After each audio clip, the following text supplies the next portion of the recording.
So ini adalah Mauno Wave T5, wireless microphone pertama dari Mauno tanpa wayar. So ini saiz dia guys, kecil, comel tapi padu. Support 48 kHz, 24 bit dan 120 dB Max SPL. Maksudnya bisik pun stay jelas, jerit pun tak pecah, still level yang sama dan volume yang sama.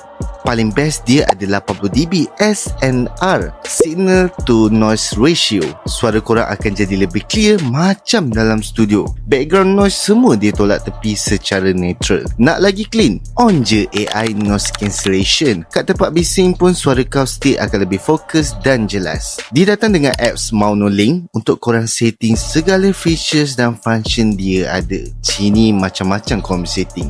Memang padu kali ni. So ni packaging je, tebal, secure dan nampak premium. Dalam kotak korang akan dapat user manual, stiker, pouch pad, 2 rantai magnetik, 2 klip magnetik juga, 2 windscreen, USB A to Type-C, kabel 3.5, 2 jenis receiver Type-C dan Lightning, dan charging case, ada 1 receiver untuk kamera dan 2 mic.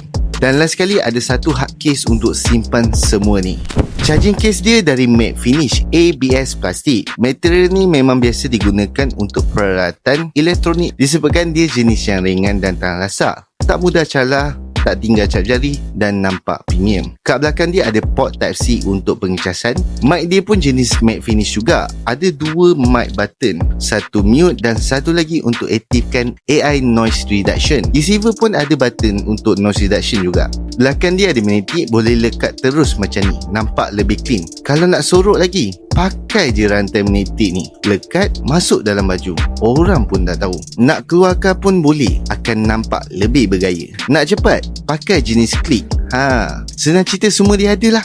Range boleh sampai 300 meter, memang jauh. Dan suara yang korang dengar dari awal video sampai ke sekarang, aku menggunakan Mauno Wave T5. Plug and play je kat phone, macam mana bunyi dia. So, kalau korang berminat, korang boleh check link kat bawah atau terus ke website Mauno yang sedia ada. Alright, bye.